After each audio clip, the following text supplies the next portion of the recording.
ଯେତେବେଳେ ବିଜେଡି ସରକାର ଥିଲା ଇଣ୍ଡିଭିଜୁଆଲ ଫରେଷ୍ଟ ରାଇଟ୍ ଆକ୍ଟ ରେ ସାରା ଭାରତରେ 1 ନମ୍ବର ଥିଲା। ଆଜିର ଦିନରେ ଡିସେମ୍ବର 13, 2005 ମସିହାରେ ପାର୍ଲାମେଣ୍ଟରେ ପାସ୍ ହେଇଥିଲା ଜଙ୍ଗଲ ଅଧିକାର ବିଲ୍। ତାର ନାଁଟା ହେଉଛି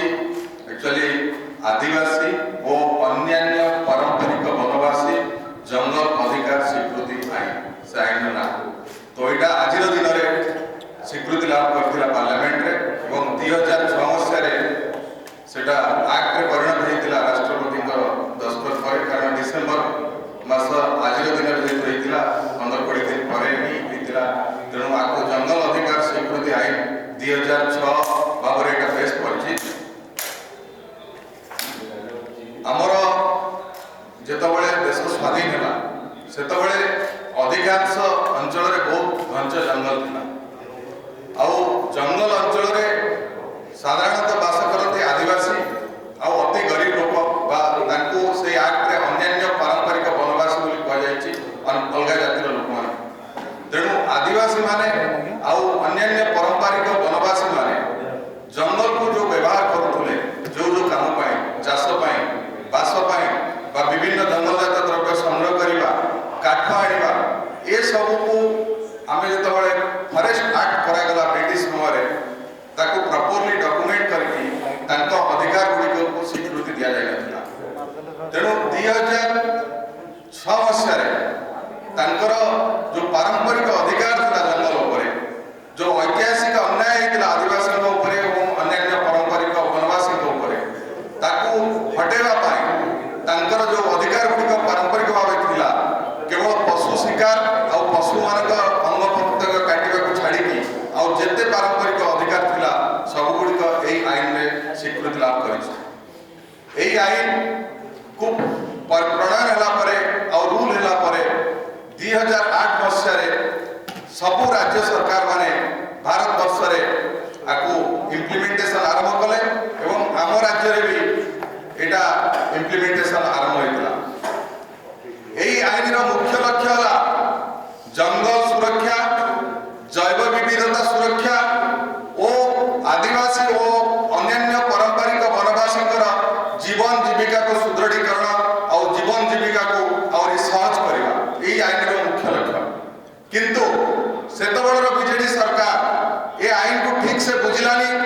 आकु गोटे जमी पंटा बांटीबा आईन रे परिणत कर देला। ठीक 2009 मसीह इलेक्शन थिला इलेक्शन आगुरु एमाने प्रक्रिया न करिकी एई आईन रे ग्राम सभा रो सब क्षमता अछि को लोकर कोन अधिकार अछि जंगल ले गार जंगल कोउटा गा लोक जंगल को केमति व्यवहार करचंती ए कथाटा प्रथमे ग्राम सभा तैयार करिवो आ ग्राम सभा जोटा ठीक करिवो सेटा से एसडीएलसी को सब कलेक्टर को लीडरशिप रे एसडीएलसी रे नै कि थोइबो ताको से माने डीएलसी की देबे जो तार मुख्य होचंती कलेक्टर और डीएलसी एटा गोटे लीगल डॉक्यूमेंट दबो प्रत्येक व्यक्ति को जे जंगल को चाष पई किबा बास पई व्यवहार करचंती एवं जो सामूहिक जंगल अछि पूरा गां चारिपट पारंपरिक सीमा रे जति जंगल अछि से जंगल परिचालनार अधिकार एवं जंगलजात द्रव्य माछ धरिबा छेली चराइबा भली विभिन्न अधिकार को स्वीकृति गां नारे दिया जिवो गोटे कम्युनिटी फॉरेस्ट राइट हिसाब रे जेतबळे बीजेडी सरकार थिला इंडिविजुअल फॉरेस्ट राइट एक्ट रे सारा भारत रे 1 नंबर थिला किंतु छत्तीसगढ़ रे जेतबळे कांग्रेस सरकार आसिला फिर बीजेपी सरकार एटा करूथरा छत्तीसगढ़ रे जेतबळे कांग्रेस सरकार आसिला एते परिमाण रे इंडिविजुअल फॉरेस्ट राइट रे टाइटल दिया हला जे छत्तीसगढ़ 1 नंबर हे गला एवं कम्युनिटी फॉरेस्ट राइट जो जंगल हस्तांतर करबा कथा गां वाला को सेतिरे Chhattisgarh 1 number minor forest produce पाई गोटे स्कीम अछि सेंट्रल गवर्नमेंट रो जो थरे एमएसपी रे माइनर फॉरेस्ट प्रोड्यूसर्स किना हो जंगलजात द्रव्य किना हो सेतिरे छत्तीसगढ़ 1 नंबर एटी एबे डबल इंजिन सरकार गत वर्ष माइनर फॉरेस्ट प्रोड्यूसर्स किछि किनि रांती मौलर अभावी बिक्री होछि चारर अभावी बिक्री होछि पत्र बिक्री होउनी एबे देखिबे आपण धड़ा धड़ा ठोला रे हम दहीबरा धरेणी लोक पत्र ठोला मिलुनी तेणु सरकार आदिवासी जीवन जीविका पाई एवं जंगल अंचल रोकवा लोकों चिंतित नुहंती एटा आम कहवाक चाहूँ। आमर दाबी है जो 30,000 गाँ जंगल को सुरक्षा कर रखिंट तुरंत जंगल परिचालन अधिकार दि जाऊ एवं तांको स्वीकृति पत्र दि जाऊ जो फॉरेस्ट राइट एक्ट जो प्रावधान अच्छी एवं तांको जो सरकार जो पैसा खर्च कर फॉरेस्ट डिपार्टमेंट माध्यम रे एटा सीधा सड़क तांको ग्राम सभा माध्यम रे खर्च करंतु जंगल विकास पाई और जंगल सुपरिचालन पाई आदिवासी जंगल अंचल रोकवा लोक मानकर से दादन जीवनी ये आईन गोटे मुख्य दिग सेटा